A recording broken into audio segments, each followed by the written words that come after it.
Hi, I would like to introduce Jonny Bowden. He is a PhD, CNS, also known as the Nutrition Mythbuster, is a nationally known board-certified nutritionist and expert on diet and weight loss. Welcome, Jonny. Hi, thanks for having me. What an honor to be here. Well, today we're going to be talking about the truth about fat, and I'm so looking forward to talking with you and just getting your perspective on many different things. So thanks for being here. Great. I'm delighted to be here. Can't wait. Love to break up some of the myths we've all been taught about fat and the importance of fat in the diet and how it can help everybody listening to this summit. Well, I think it's going to be really helpful. And, I think a lot of people want to know, how did you get into health and wellness? Well, actually, I was this is a second career. It's an old second career, but I started as a professional musician. And I came out of the Woodstock era, sex, drugs, and rock and roll. I was a mess. I was a successful musician, but not so successful from a health point of view. I was overweight. I smoked cigarettes, and I basically, toured with Broadway and off-Broadway shows and did national companies of them. And I was a jazz pianist and a conductor, and I did this for many years. And around, the late 80s, I was just touring with companies and thinking, these actors are all in great shape, and when you're touring, there's not a lot to do in the daytime, and I think just out of boredom, I asked one of the actors to take me to the gym and teach me a little bit about how you lift weights. And quite honestly, I thought, listen, I'm bored during the day anyway, and who knows, maybe I'll get in shape, and it'll be, a good thing. So I very, very slowly started, lifting a couple of weights here and there, going with a couple of the actors to the gym, and I saw the changes that took place in my body, my energy. My weight came down, my energy improved, my outlook improved, just all things just started to come together. And I was not someone who turned on a dime and became healthy. I was one of those guys who would go to the gym, do a set of bench presses, and then go out and take a cigarette break, smoke. So it took me a while to really kind of change all the habits in my life. But as I started to do that, I became really kind of bitten with the bug. And being a kind of academically oriented middle-class Jewish kid from New York who was, the first thing I thought of was, I wonder if you can get a degree in this personal training stuff and this exercise stuff, because, this would be really cool if I was actually certified to do something like this, and it would look really good on the Broadway playbills where they give your, bio, they tell you all the shows that you've conducted and so forth, and then they say, oh, he's also a certified personal trainer. That would sound very good. I thought that'd be really great. So I went out and got myself a certification as a personal trainer. Well, I fell in love with this field, and I decided one certification wasn't enough. So I picked up a second and a third and ultimately got 6 certifications from every major certifying body in America, from the American College of Sports Medicine to the National Academy of Sports Medicine to all of them. And at the time, I was still conducting shows. I happened to be in New York at the time, and so we were doing a company in New York that was going to be staying there for a while, and I had my days free. And lo and behold, there's this gym in New York City on Amsterdam Avenue, and it looks like it's going to open in September of 1990. It says opening soon, first ever Equinox Fitness Clubs. And I thought, this looks really cool. And I go into this little tiny office above this space, and they're hiring trainers. And I go, well, I'm certified. I'm a trainer. And for whatever miraculous reason, they hired me. I started as a floor trainer at the Equinox Fitness Clubs, the very first one that they ever opened in New York City, and stayed there for about 7 years, ultimately becoming the dean of the Equinox Fitness Training Institute, which is the model for how they train personal trainers in the country. So very gradually, I started refusing more and more music jobs that went out of town, and I kind of made the transition to this field. And when I started, I bought the conventional information about diet lock, stock, and barrel. This is back in 1990. And low-fat diets were the only thing that we were taught. And everybody believed that if you didn't lose weight, it's because you ate too many calories and you didn't exercise enough. Possibly one of the most destructive myths that we've ever been told about our health. But that's what we all believed. It's what I believed. And we would put all of our clients on low-fat diets. And if they didn't lose weight, we tell each other, oh, they're probably not doing what they're telling us. They're probably cheating on their diet. They're probably not doing enough time on the elliptical or on the stepper. And, of course, none of this was true. But I was a complete and utter believer. I was one of those people that at the time I would order an egg white omelet, and if it came back with a little bit of the yolk mixed in, I'd send it back because I was absolutely positive you were going to get a heart attack if you touched that yolk. So I bought this stuff lock, stock, and barrel. Now, early 90s, we were lucky enough at Equinox to host a lecture from, at the time, unknown biochemist by the name of Dr. Barry Sears from MIT. Well, Dr. Barry Sears ultimately wrote The Zone, invented the Zone diet, wrote the book The Zone, the international bestseller, all the Zone books, the Zone bars, the Zone deliveries, all came from Barry Sears, but nobody knew who he was then. So he came and he gave a lecture about how we had this stuff all wrong, and how it wasn't just about calories, but it was about the effect food had on hormones, because hormones are what drive weight gain, and hormones are what drive weight loss. It is all about hormones. And he explained that food has a hormonal effect that goes way beyond the number of calories. Well, this was radical new information for us. And I remember going up to him after the lecture and saying, Dr. Sears, if what you're saying is right, then everybody else is wrong. And he smiled and he said, that's exactly right. And he became a good mentor and actually ultimately wrote the introduction to my first book. So this is what began to make me wonder if perhaps what we had been taught about nutrition in general was not 100% accurate. So I went back to school. And I became certified. First, I got a certified nutritionist degree, and then I ultimately went to I got my PhD. I went ultimately for the board certification from the American College of Nutrition, and I started studying this stuff. And what I found was very startling, that we really had been misled. And actually, I had some practical experience with this, too, because many of our clients who were frustrated by low-fat diets, and don't worry, I'm going to get to the implications of all this for not just people who are concerned with weight, but general health in general, and the health of the brain, and all the other things that our myths have impacted, the belief that fat is bad for us have impacted. I'm going to get to that in a minute, but let me tell you how I really became aware that what we were teaching and what we had learned was very far from the truth. So, back in the 90s, and some of our clients are not losing weight on their cockamamie low-fat diets and their, aerobic exercise that we're telling them to do. And against our advice, some of them would go on Atkins. Now, it's hard to remember back in 1990 the contempt people had for Dr. Atkins and for the Atkins diet. He was a pariah. Everybody thought he was nuts. The medical society shunned him. And we all thought, oh my God, if you go on the Atkins diet, you might lose a pound or two, you might lose a little weight, but you're going to die. Your cholesterol is going to go through the roof. You're going to have a heart attack. These are terrible, terrible diets. You can't possibly do this. They wouldn't listen to us. And a number of them would go on Atkins anyway, and they would come back, except they didn't die. And their blood tests were better.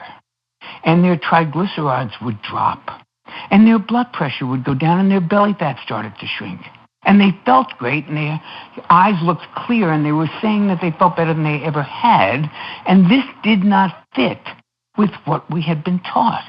This is what psychologists call cognitive dissonance. You have two ideas that you believe to be true, but they can't both be true. Either the Atkins diet kills you, and everything we've been taught about fat and cholesterol is right, or people are coming back feeling great and it doesn't kill you, then something that we've been taught was wrong. And that's kind of where I started my journey in questioning authority when it came to nutrition. And that's why ultimately I got the moniker of the Nutrition Mythbuster, because when you look into this the way I have over the last 5 years of my career, you see that not only doesn't the science support low-fat diets, the results of low-fat diets are dismal. The research is dismal. They do not work. And not only don't they work, they have made us fat, sick, tired, and depressed. And they have harmed our children, and they've harmed us. And we need to set the record straight about what fat does, what cholesterol does, and their importance in our diet, and how to really structure a diet that is really going to nurture our souls and our bodies. And that's really what my message is about. Well, what's wonderful is that you've really walked the walk. You're not just talking the talk. And I think you were on the cutting edge before all this even began, which is so exciting that you're here talking with us. And I know thank so you. many people. Thank you so much. Absolutely. And I know a lot of people, including myself growing up, all I heard was fat was bad, fat was bad, fat was bad. Yeah. So why do we need to eat more fat? Oh, well, where should we even start? Fat, there are forms of fat, such as the omega-3s, for example, but they're not the only ones. There's omega-9s that are found in olive oil and avocados. These fats are good for our brain. They're important for our mood. They're important for our sex hormones. They're the parent molecules from which we make progesterone and estrogen and testosterone. That's why they all come from cholesterol. So fat is vitally important in the human body for our health. If you ever wondered, what is energy anyway? Well, we all think of energy as that feeling of get up and go, but energy is also created chemically in the cells, and there's a molecule, it's kind of the Bitcoin, if you will, of energy. It's called ATP. And ATP stands for adenosine triphosphate, is actually a molecule that the body uses as fuel. And you need ATP to blink your eyes, to grow your hair, to snap your fingers, to dance the mambo, to run a marathon, to sit and watch TV. You use ATP as the currency of energy for everything. Well, your body makes about 36 molecules of ATP from every molecule of sugar or glucose. It makes 144 molecules or more of ATP from every molecule of fat. So what's the best source of energy for the body? Fat. And you have to eat fat to burn fat, and that is what people don't understand about this important macronutrient. And of course, it has implications for the brain, it has implications for energy, it has implications for behavior, for all kinds of things, and we can get into all of those as we go on. And when you're talking about smart fat, I know a lot of people don't really know what that means. What does that mean? Sure. Well, if I can give you a little bit of background on this. So in 2012, cardiologist Stephen Sinatra and I wrote a book called The Great Cholesterol Myth. And basically what we said was, if cholesterol is not the huge risk factor for heart disease that we thought it was, and it's not, and we explain why in the book, well then, let's reevaluate the dietary guidelines. Because when you think about it, anybody listening to the summit right now, ask yourself, why have you been told to stay away from animal products? Why have you been told not to eat saturated fat? Why have you been told not to eat fat in general? Almost always, it's because of the fear that it will raise your cholesterol and the knowledge we all have that cholesterol causes heart disease. So, of course, we don't want anything to raise our cholesterol because then we'll get a heart attack. Well, there's only one thing wrong with that theory. It's not true. Cholesterol doesn't cause heart disease. It's not even a very good predictor of heart disease. And in fact, in our book, The Great Cholesterol Myth, we go study after study. We put reference after reference of studies showing that people admitted to hospitals for cardiovascular events, half of them have normal cholesterol. Half of the people walking around with high cholesterol are perfect, have wonderful hearts. It's a lousy predictor of heart disease. So if by demolishing the cholesterol myth, the notion that lowering cholesterol is the same as lowering the risk for heart disease is absolutely critical. We need to understand that lowering your cholesterol is one thing, lowering your risk for heart disease is a completely different thing, and they are not that related. Okay, so that makes us have to reevaluate the advice we've gotten to avoid saturated fat and to avoid fat in general. So what does fat do for the brain? Well, for one thing, certain fats help you create something called ketones, which are a wonderful source of energy for the brain. In fact, high-fat diets are the treatment of choice for childhood epilepsy. Why? Because all that fat stabilizes the brain. The brain is 60% fat to begin with. 60% by weight of your brain is made of fat. Most of that fat is an omega-3 called DHA, which is found in fish oil, for example, or in the fat of grass-fed beef or wild salmon. Very, very important for child development, for vision, for intellectual development. These fats are vitally important. And when we took them out of our diet, we replaced them with the lowest quality, crappiest, junkiest processed carbohydrates, sugars, and starches that convert to sugar in a heartbeat. And guess what? We have an epidemic of obesity, diabetes, heart disease, all of the things that can be traced to a high sugar diet. We made a huge mistake. We put all of these diseases, we identified the wrong culprit. It's like one of those TV shows where you find the guy that's been convicted 30 years ago, and then now new DNA evidence comes up, and they go, oh my God, we convicted the wrong man. Yeah, we convicted the wrong macronutrient. We blamed all of this stuff on fat. We should have realized it was sugar. Fat is innocent. Sugar is the culprit. And that is so important also when we're dealing with our kids' brains, our kids' behavior, all of that. They should be eating way more fat and way less sugar. And that's really part of the key of my message. So is saturated fat bad for us? Well, there have been actually more than two now, probably three major, and when I say major, I'm talking not some obscure journal in India, I'm talking the Annals of Internal Medicine. It's one of the most prestigious medical journals in the country. The American Journal of Clinical Nutrition, one of the most prestigious journals in the country, have published meta-analyses that have looked at the relationship between saturated fat and heart disease. Now, understand what I'm saying here. They're not interested in the relationship between saturated fat and cholesterol. For a long time, we've used cholesterol as a marker. We assumed that if cholesterol goes up, heart disease goes up. But what these researchers wanted to go was, let's get rid of the middleman. Forget what it does to cholesterol for the moment. Let's see if saturated fat actually increases your risk for heart disease. And they looked at, in one of the studies, over 300,000 patients. In the other, it was over 500,000. In other words, it's a meta-analysis. They look at all the studies. They throw out the ones that don't have impeccable research methodology. They keep the ones that do. They pool all the data, and they say, okay, what do all these studies tell us? What's the connection between saturated fat and the end result we care about, which is heart disease? Remember, nobody cares about their cholesterol. They only care about it insofar as it tells them whether they'll be around for their grandkids to grow up. We don't care whether we have high cholesterol. You don't have any symptoms from high cholesterol. You have symptoms from heart disease. So we only looked at cholesterol because we wanted to know what's going to happen with our hearts. Well, these researchers said, let's get rid of the cholesterol part of it, and let's look at what we really care about. Does saturated fat cause heart disease? Does it raise the risk for heart disease even 1%? And guess what the answer was? No. In study after study after study, the answer in our book, so we wrote the book, The Great Cholesterol Myth, to kind of address all of this stuff. But our most recent book, Smart Fat, goes one step beyond and says, okay, saturated fat doesn't cause heart disease. We got the whole fat thing wrong. But what does that mean? We can eat anything?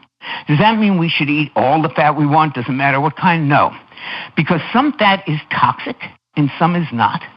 And the stuff that we know to have a health benefit for humans, we call smart fat. The stuff that we know doesn't hurt you or help you one way or the other, it's completely neutral, we call neutral. And the stuff that we know harms you, we call toxic or dumb fat. Some saturated fat is toxic. Some unsaturated fat is toxic. It has nothing to do with whether it's saturated or not. It has everything to do with how the animal that produced that fat was raised. When you raise cows, if you can even call it raising, when you keep cattle in a factory farm where they're kept in tiny little pens, they're force-fed grain, which is not their natural diet, which makes their stomach acid, which means they have to be fed tons of antibiotics, which they feed them anyway because it fattens them up. So they're fed grain, which is sprayed with every pesticide known to man. They're fed antibiotics. They're fed steroids like bovine growth hormone, and they're fed hormones, all to fatten them up. Well, guess where that stuff gets stored? It gets stored in their fat. That fat is toxic, but it's not toxic because it's saturated. If you were to eat animal fats from grass-fed cows who eat their natural diet, who are humanely raised on pasture, who, nibble on worms and insects and cud and while they're chewing their grass out in the field, their fat is not toxic at all. It doesn't have any hormones. It doesn't have any pesticides from the grain because they're eating grass. It doesn't have any bovine growth hormone. It doesn't have any antibiotics.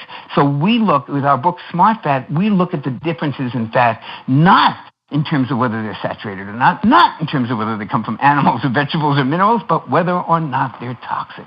That's the only distinction we need to make when it comes to fat. Is it toxic, or is it neutral, or is it downright smart? And an example of a smart fat would be omega-3s.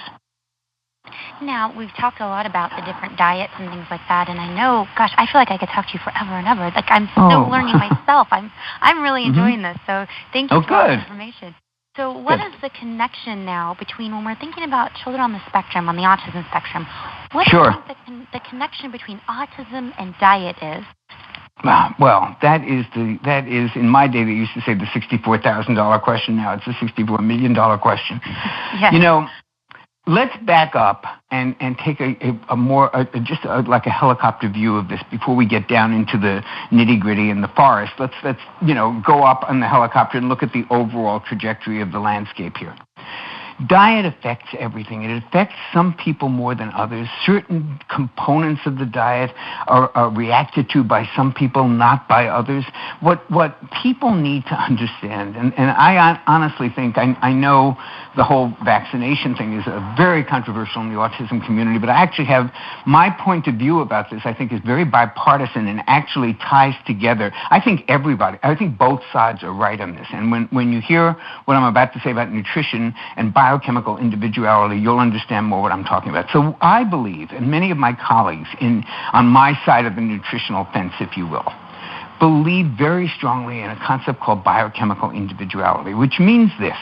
It means that we are all unique. We're unique metabolically, hormonally, enzymatically. There was a scientist in the 50s named Dr. Roger Williams. He's actually the guy that coined the term biochemical individuality. And what he did is he actually measured in normal, healthy people. He measured how many pancreas cells that make insulin does one person have versus another. Found tenfold difference. What's the size of your thyroid gland? He would do autopsies on healthy people who had died normal deaths and weigh their thyroid. Enormous differences in the size of the thyroid. Enormous differences in just about every organ, every metabolic process you can imagine. So obviously people are going to react very, very differently to foods. You could give one kid red dye number 2, and you know what? You won't see one drop of behavioral difference, and another kid could be jumping off the ceiling from that. So what we have to respect is the huge differences in our detoxification systems. You know, the liver has a system of enzymes called the cytochrome P450 enzymes. There's many enzymes, and there's 2 stages of detoxification. You mean it's not a one-size-fits-all T-shirt? It's not a one-size. Oh my God, it is not one-size-fits-all, and people do not understand that. They say dairy causes this. Well, yes, in some people it does. And some people it doesn't. Gluten, which I'm no fan of gluten. Believe me, there's no need in the human diet for gluten. But there's some people who don't react that terribly to gluten, and some people really do. And you know what? That's the nature of the beast, of biochemical individuality. Now, let's just jump ahead to the vaccination thing for a minute. So you've got this complex system of detoxification. This complex system of enzymes that has to get rid of any foreign object that comes into the body, any foreign chemical, anything it doesn't recognize has to be processed through the liver. Okay, assuming that there are wild variations in this ability to do this, doesn't it make sense that some subpopulation is not going to be able to effectively detox from certain substances, as well as other people might be able to? So when the epidemiologists say there's no connection, we've looked at thousands and thousands and thousands of people who've been vaccinated, and overall there's no increase in risk, they're right, and so are the mothers who saw it. And here's why they're both right. When you look at thousands and thousands of people, you get general trends, but there are subgroups in those thousands of people who you're not actually addressing what happens in those subgroups. You're looking at the average. If we went to the Super Bowl and we did an average of all the people in there, we might find, one finding. But I guarantee you there are subgroups in those thousands of people who, for example, don't react very well to the hot dogs that are being sold there, and they're going to get indigestion. Now, if you look at all the people in the Super Bowl, you might not see any increase in digestion, but maybe certain people with certain genes are going to get sick when they eat those hot dogs.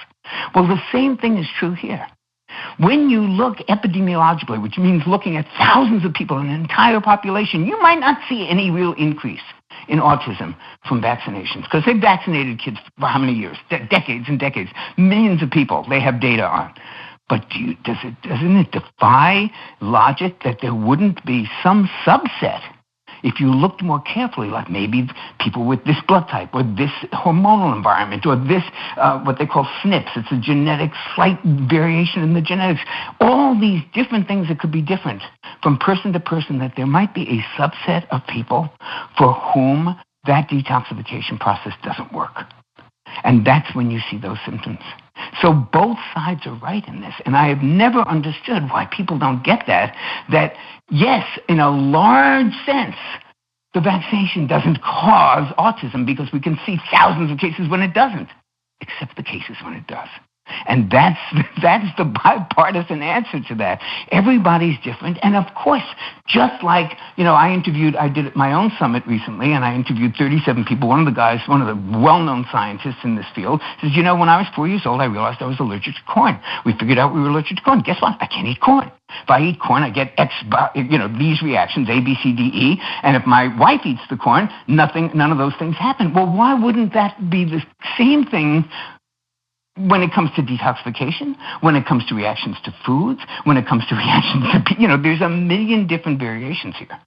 But going back to the effect of food on behavior, on children, on the caretakers, on all of them, you're going to see that some people do very well on high-fat diets, some people do very well on high-carb diets, some people do very well on high-protein diets.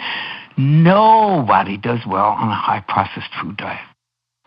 We have looked at anthropological studies of hunter-gatherer societies, and they find robust, great health in places where vegetables don't even grow. The Inuit up in Alaska and Greenland, what we used to call the Eskimos, the Inuit, these tribes, they eat seal meat and walrus blubber. They don't even eat vegetables. Then you go to the Bantu of South Africa. It's an all-carb diet. Of course, it's not the carbs we eat here, but nonetheless, mostly carbs. Lots of vegetables, lots of fruits, lots of berries, lots of roots.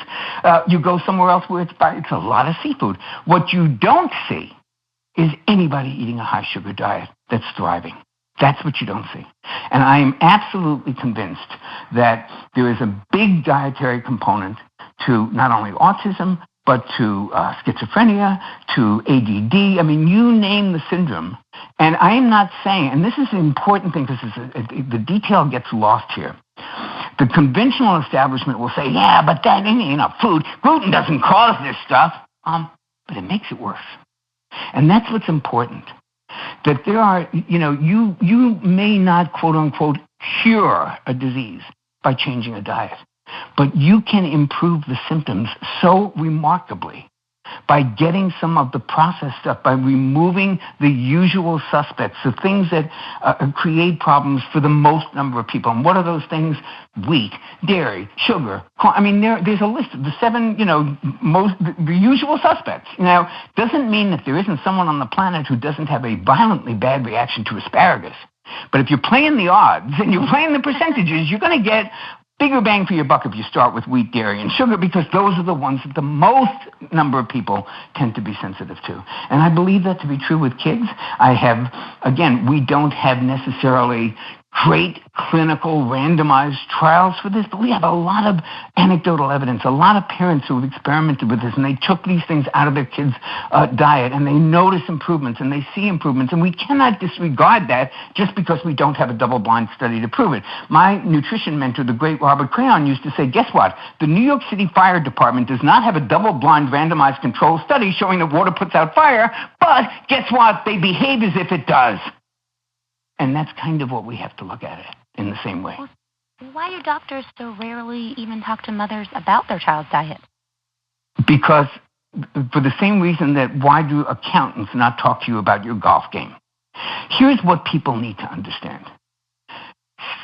If it's, I don't know if it's 75%, 80%, 85%, the vast double-digit majority of this 950,000 physicians in America have never taken one single nutrition course. Now listen to me, because this is verifiable. There are facts to back this up. 75% of the medical schools in this country don't even offer a course. It's usually an elective, and most people don't take it. So asking your doctor about diet and nutrition is like asking your accountant about your golf game. Now, your accountant might be a great golfer, but he didn't learn it in accounting school. He learned it because he was interested in golf, and he went out on the courses, and he took lessons, and now he knows about accounting, and it's kind of a coincidence because it has nothing to do with what his training was. Well, doctors feel that way about diet. There is nothing in their training, there is nothing in their background that tells them this is important. In fact, the opposite is true. The pharmaceutical industry gets them from the time that they're in medical school with free lunches and free samples, and they get into their heads and they do this stuff, and they are trained to think that there is a pharmaceutical solution to everything, and they disregard diet. They don't know what it does. Over 50% of the people in America don't even discuss diet with their doctors because they know they're not going to get any kind of a sympathetic hearing. And the doctor doesn't know. They just don't know. And that's why they don't discuss it, because they have no idea what it's about. Well, is there an ideal with that are on the autism spectrum? I know I personally have a child with autism, and I know we've done lots of different diets, and I totally agree with you when you're talking about when you're trying to talk to a doctor about food. Often they look at you with this kind of blank stare unless they're a specialist, in autism. And so I completely understand that. And, with your knowledge, have you come across an ideal diet for kids? I am not an expert. That's not my expertise is more diabetes, overweight, heart disease, and that sort of stuff in the connection. But I have a very strong opinion about this, and I'd be happy to tell you what I have noticed and observed and talk to my colleagues who are a little bit more expert in this specific aspect of nutrition. But this is the overall thing that I believe, and see if it makes sense. So the human genus, that's our predecessors, before Homo sapiens, the human genus, been on the planet for 2.4 million years. Homo sapiens evolved out of Africa, depending on who you listen to, somewhere between 100,000 and 120,000 years ago. Agriculture wasn't even invented till 10,000 years ago, which makes it on the 24-hour time clock very like a minute ago. McDonald's became a franchise in 1957. So my question to the audience and to you and to anyone listening is, where should we get our guidelines about what the ideal fuel mix for the human body is? Should we get it for the last 2.4 million years, for the last 100,000 years, or should we take it for the last 50 years, which you can't, on a 24-hour time clock, is less than a second? I would argue that for most of our time on this planet, the food that has nurtured us, the food that is kind of what I call it the factory-specified fuel. It's the fuel that we ate for generations. I'm talking thousands of years. Was food you could hunt, fish, gather, or pluck. I call that the Jonny Bowden 4 food groups. Food you could hunt, fish, gather, or pluck. Didn't come in a package. Didn't have unpronounceable ingredients. It didn't have red dye and orange dye and gluten and gluten protein and soy protein. It didn't have any of that. It was food you could hunt, fish, gather, or pluck. My belief is that the closer you go back to that, the less food-related problems you have. Because those are the foods that are the oldest in the human diet, that we are most adapted to, and I believe that many problems that we see in behavior, in syndromes, in allergies are related to more modern foods, foods that came into the diet since 1957, processed foods, foods that did not exist before 50 years ago. And of course we have all kinds of weird reactions to them. Now, do I think those foods cause autism or cause ADD? I don't think we can say that. But what we can say is that almost every kid that has these things has there's gut dysbiosis. They almost all, if you talk to Donna Gates, for example, you'll hear almost always they have gut flora that's overrun with bad bacteria, so their digestion is compromised. They're not getting enough probiotics. Their gut isn't in good shape. If their gut isn't in good shape, all kinds of other things happen. Things get through the blood, through the gut lining into the bloodstream. You have an immune system reaction to it. So my feeling is the smartest kids, I would never, it would be quackery to say this is going to cure an autistic kid. But I would argue that when you get the diet right, you will see improvements in dimensions that you, the parent, will notice. I don't care if your doctor knows this or not, you will. And I've seen this time and time again, because these foods, like gluten-containing grains and lots of sugar, especially in a susceptible metabolism, can cause all kinds of problems. And when you take them out, you may not get perfection, but you're going to get a noticeable improvement. And for many, many people, that's enough. These kids never have enough omega-3s. Every study that's ever been done, there's a book called the Omega-3 Miracles by Andrew Stoller. He's a researcher at Harvard University. He's on the faculty of the medical school. And he does all this research, and they've looked at ADD kids. They've looked at autistic kids. They've looked at schizophrenia. Every one of them, even criminals, they are extremely low on omega-3s. Now, is that, we always say with research, and we who educate people about nutrition and health are always quick to say, correlation doesn't equal causation. That means just because two things are found together doesn't mean one causes the other.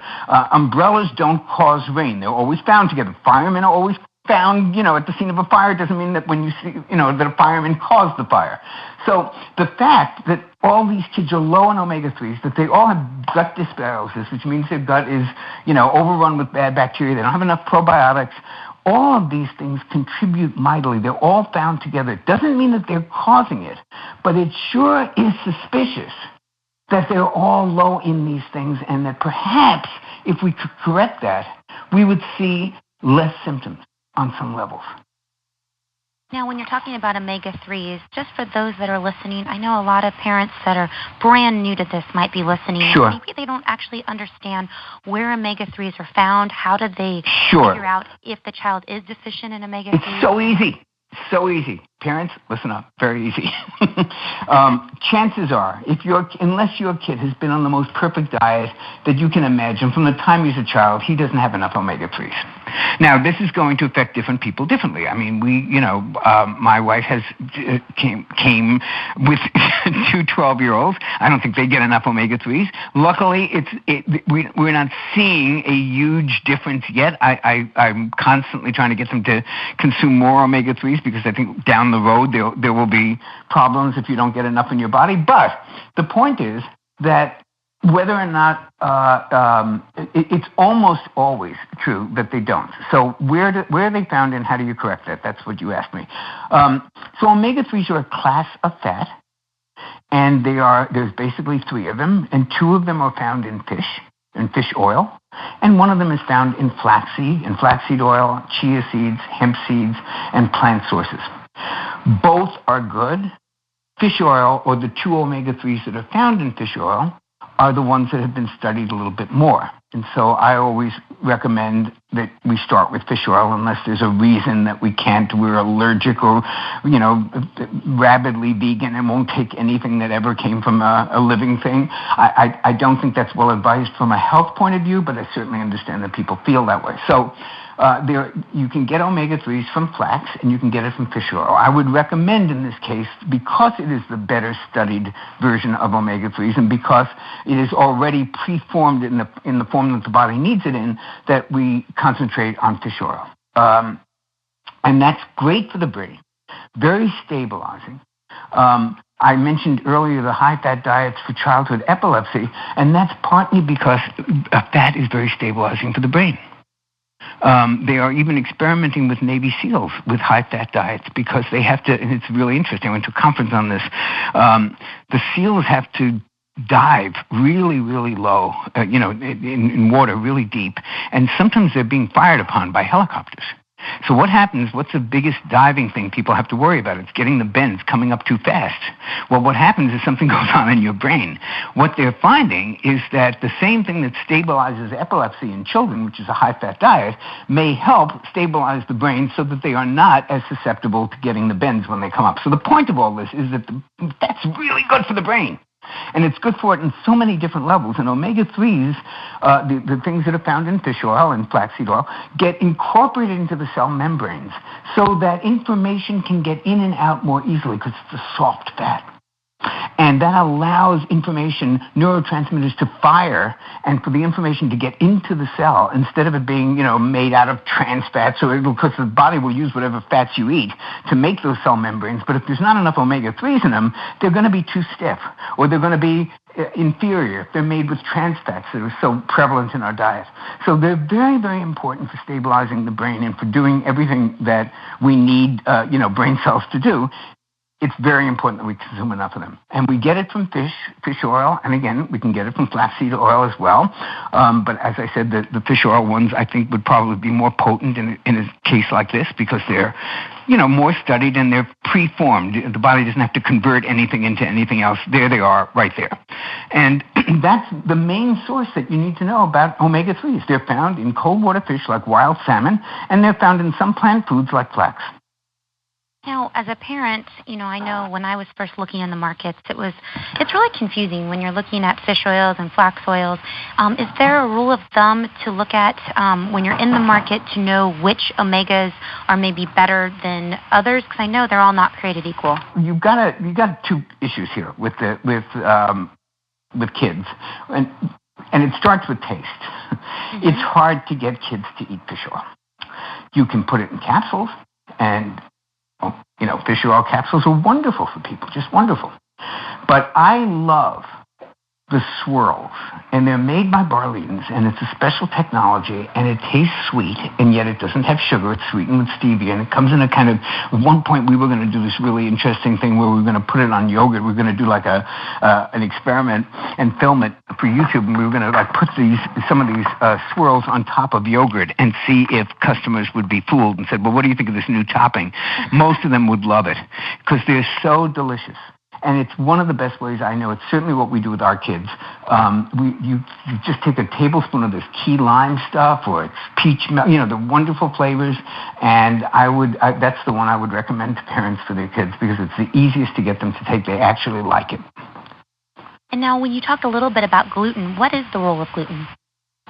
Well, gluten is a protein found in 4 grains, mainly wheat, but also barley and oats and rye. And it is the stuff that makes pizza dough sticky. It's the stuff that makes things, when you bake them, it makes them stick together. It's a gooey, sticky kind of a protein, and it is an enormous irritant to about 30% of the population. Now, since we know that inflammation is probably the biggest promoter of every disease we know of. We talked about this in the Great Cholesterol Myth, and we talked about it again in Smart Fat. It's inflammation, not cholesterol. It's inflammation that is really the promoter of every major disease.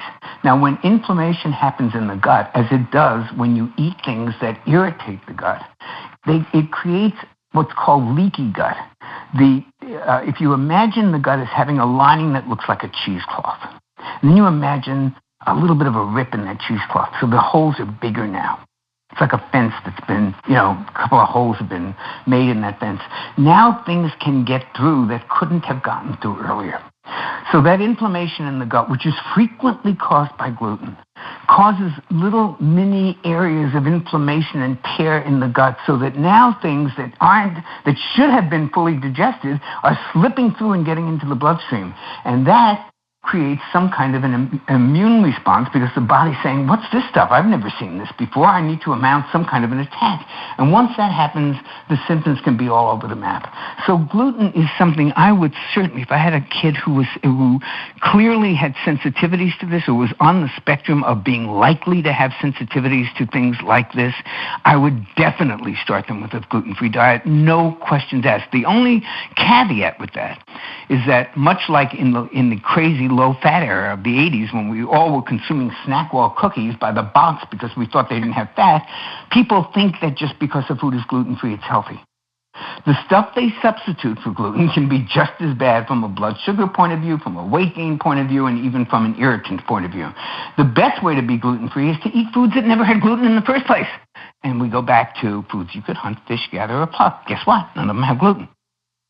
So rather than finding a gluten-free pasta that's got every other kind of junk in it that, but they took the gluten out, but they replaced it with tapioca flour and rice paste and all kinds of other stuff that's not particularly good for you, rather than doing that, how about just eating fruits, vegetables, beans, legumes, meats, fish, avocados, foods. These foods never had gluten in the first place. So as my friend Bill Davis, who wrote Wheat Belly, says, he says, be gluten-free, but don't eat gluten-free, because gluten-free mostly is crap. Well, it's funny because a lot of times when I talk to families, they get really nervous about the word gluten-free and, what does that mean? And I always ask them, have you ever been in the produce section or the meat department? Yeah, and they say yes. And I say, well, congratulations. For the most part, you've been in the gluten-free section. Exactly. And so I completely understand that. And I think for families out there that are new listening, don't be afraid. This is a step-by-step process. And just like, you learned in the beginning for your own self, they're learning, as well. One of the things you talked about was that you had hosted a summit recently, The Truth About Fat Loss, in which you interviewed 37 amazing experts. I did. Was there any takeaways from that conference that might be helpful to the parents? I thought about that, and I knew I was going to speak on this summit, and I thought, I wonder if because we were talking, obviously, our subject was more metabolism and fat loss.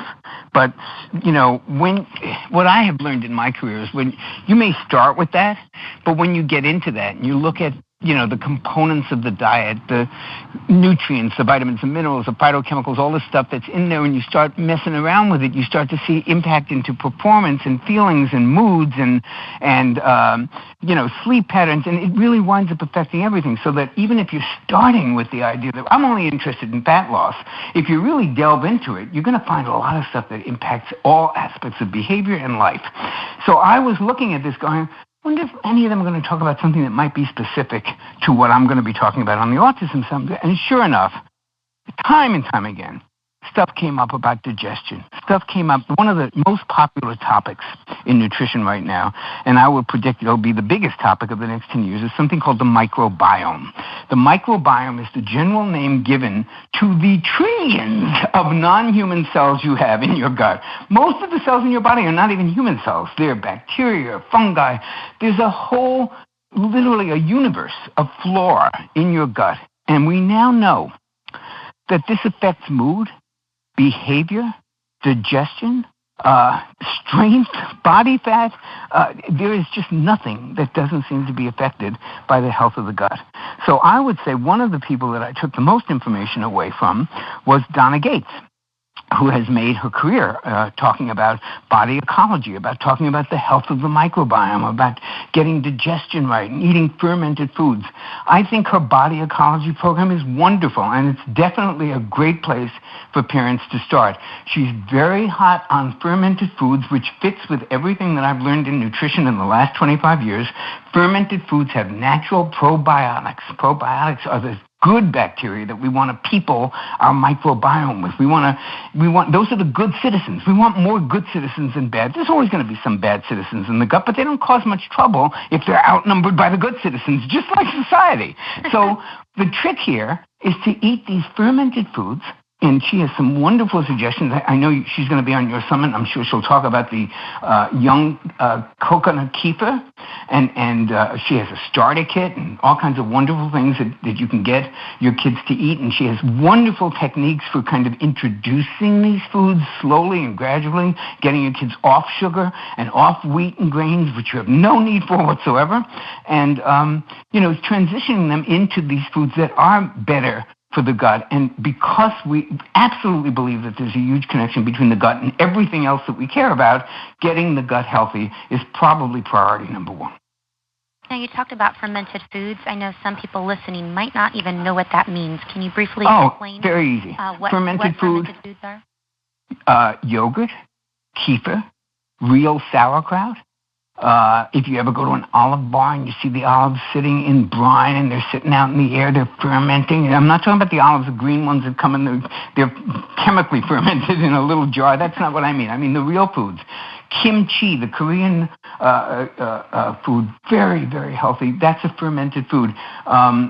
Used to be things like soy sauce were fermented, but it's all made chemically now. But something like tempeh, T-E-M-P-E-H, that's a fermented food. I think I mentioned kefir, real yogurt. I think that's a good list to start with.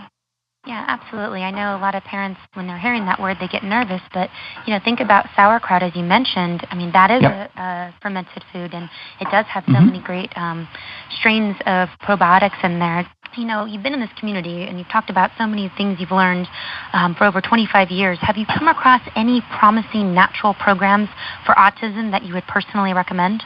I think I would start them with Donna's program, because she really removes so many of the offenders, so many of the likely offenders in the diet. The colors and the gluten-containing grains, and dairy is a problem for a certain percentage of people, and sugar is a problem for everybody. I guarantee you it's a problem for the kids of the parents that are listening to the summit.